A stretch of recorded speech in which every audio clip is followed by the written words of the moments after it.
সেটা হচ্ছে আপনারা জানেন যে সারেক যিনি রানার্স আপ হয়েছেন নোবেল, গতকালকে বোধহয় একটা কথা বলেছেন, আমি ফেসবুকে দেখলাম যে আমাদের যে জাতীয় সঙ্গীত সেটা নিয়ে তিনি একটি কটাক্ষ করে কথা বলেছেন। যদি আমি সেটা কটাক্ষ মনে করি না, আমি নোবেলের সাথে 100% আমি যে বাংলাদেশের যে জাতীয় সঙ্গীত আছে সেটা পরিবর্তন করা উচিত।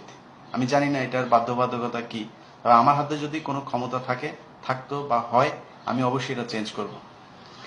কারণ যিনি বাংলাদেশের নাগরিক না, পৃথিবীর ইতিহাসে এমন একটি দেশ আছে যিনি বাংলাদেশের যেই দেশের নাগরিক না, কিন্তু তিনি হচ্ছে গিয়ে আপনার ওই দেশের জাতীয় সঙ্গীত বানিয়েছেন। এটা হইতে পারে না।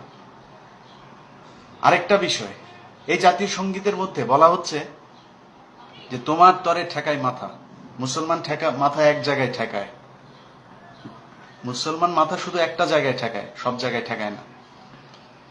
সো রবীন্দ্রনাথের জাতীয় সঙ্গীত বাংলাদেশে চলতে পারে না। রবীন্দ্রনাথ বাংলাদেশের জন্য কিছুই করে নাই, বাংলা ভাষার জন্য তার অনেক অবদান আছে, কিন্তু বাংলাদেশের জন্য রবীন্দ্রনাথের কোনো অবদান নেই।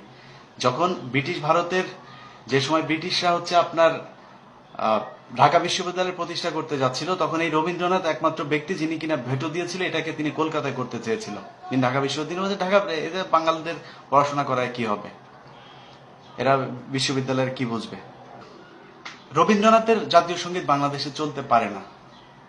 তিনি বাংলাদেশের কোনো অবদান বাংলাদেশে তার নেই, কিন্তু মিডিয়া এই জিনিসগুলোকে, রবীন্দ্রনাথের জন্মদিন মৃত্যুদিন আসলে 10 দিন এদিক 10 দিন ওই দিকে শুরু করেন ওনার এইসব নিয়ে উদযাপন। যে কোনোভাবেই হোক, নাস্তিকতাবাদকে সামনে রেখে বাংলাদেশের মিডিয়া প্রতিষ্ঠিত হয়েছে, যে কারণে এখানে সব সময় মুসলমানদের যে কোনো খারাপ ইস্যু হলে সেটাকে তুলে নেওয়া হয়। মাদ্রাসার শিক্ষক এই করেছে, মাদ্রাসার শিক্ষক ওই করেছে। আরে ভাই, মাদ্রাসার শিক্ষক সারা বছরে 2 জন করে, আর সারা বছর হচ্ছে জেনারেল লাইনের শিক্ষকরা করছে। জাহাঙ্গীরনগর ঢাকা বিশ্ববিদ্যালয়ে কোন শিক্ষক আছে যে, মানে কোন বিশ্ববিদ্যালয় আছে যে যেখানে যৌন হয়রানি হয় না? কোন বিশ্ববিদ্যালয় আছে? প্র্যাকটিক্যাল নাম্বার পাওয়ানো থেকে শুরু করে সব জায়গায় হয়, কিন্তু সব দোষ হচ্ছে মাদ্রাসা। বাংলাদেশের গণমাধ্যমের শুরুটা যেইভাবেই হোক হয়েছে এইভাবে, যে কারণে রবীন্দ্রনাথের জন্মদিন, মুসলমানি দিন, সব দিন হয়, কিন্তু হাজী শরীয়তুল্লাহর সেইটা হয় না। স্যার সলিমুল্লাহর সবকিছু দিয়ে দিয়েছেন এই ঢাকা বিশ্ববিদ্যালয় সহ বাংলাদেশের উন্নয়নের জন্য। স্যার সলিমুল্লাহর নাম আপনি মুখেও শুনবেন না। সেই ছোটবেলায় ইতিহাসে পড়ছি, তারপরে আর তাদের নাম শোনা যায়নি। তাদের কোনো জন্মদিন মৃত্যুদিন এসব নাই। আমি ইদানিং আমার ইউটিউবটাকে নিয়ে খুব নার্সারি করি। আমি চাই যে এটার সাবস্ক্রাইবার অনেক বাড়ুক। আমি যদিও এটা নিয়ে মানে বিজনেস কেন্দ্রে গিয়ে করার ইচ্ছা ছিল না, কিন্তু ইদানিং আমি চাই যে এটা বাড়ুক। আপনারা আমার ইউটিউব চ্যানেল এবং পেজ, আমার যে নিয়ন্ত্রণে যে মিডিয়াগুলো আছে এগুলো মানুষের মধ্যে ছড়ানোর চেষ্টা করবেন। আমার ইচ্ছে আছে 1 মিলিয়ন সাবস্ক্রাইবার যদি হয়, আমি একটা টেলিভিশন চ্যানেল নিয়ে রান করব।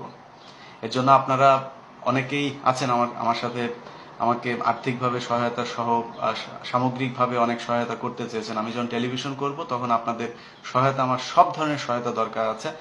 আমার এখানে আমার লাইভ বা আমার ফেসবুকের লেখা অনেক অনেক দামি গুণীজন আপনারা পড়েন।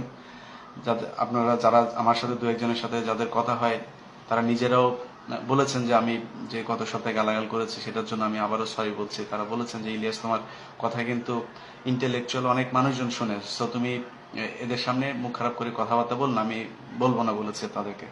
সো আপনারা আপনারা সরাসরি যদি নাকি আমাকে সাহায্য করতে না পারেন, আমাদের প্রোগ্রাম হোক, আমাদের নিউজ হোক, এইসব বিষয়ে যদি আমাদেরকে সাপোর্ট করতে না পারেন, আপনারা ভেতর থেকে হলেও রিসার্চ বা আমাদের যে গবেষণার কাজগুলো আছে সেগুলো নিয়ে আপনারা অ্যাটলিস্ট আমাদের ইয়েতে থাকবেন। আমার বিশ্বাস সবার কাছে সহায়তা চাই। তো আমি চাই আমার অ্যাটলিস্ট 1 মিলিয়ন সাবস্ক্রাইবার যদি হয়, আমরা একটা টেলিভিশন রান করানোর স্বপ্ন আমি দেখি এখন পর্যন্ত।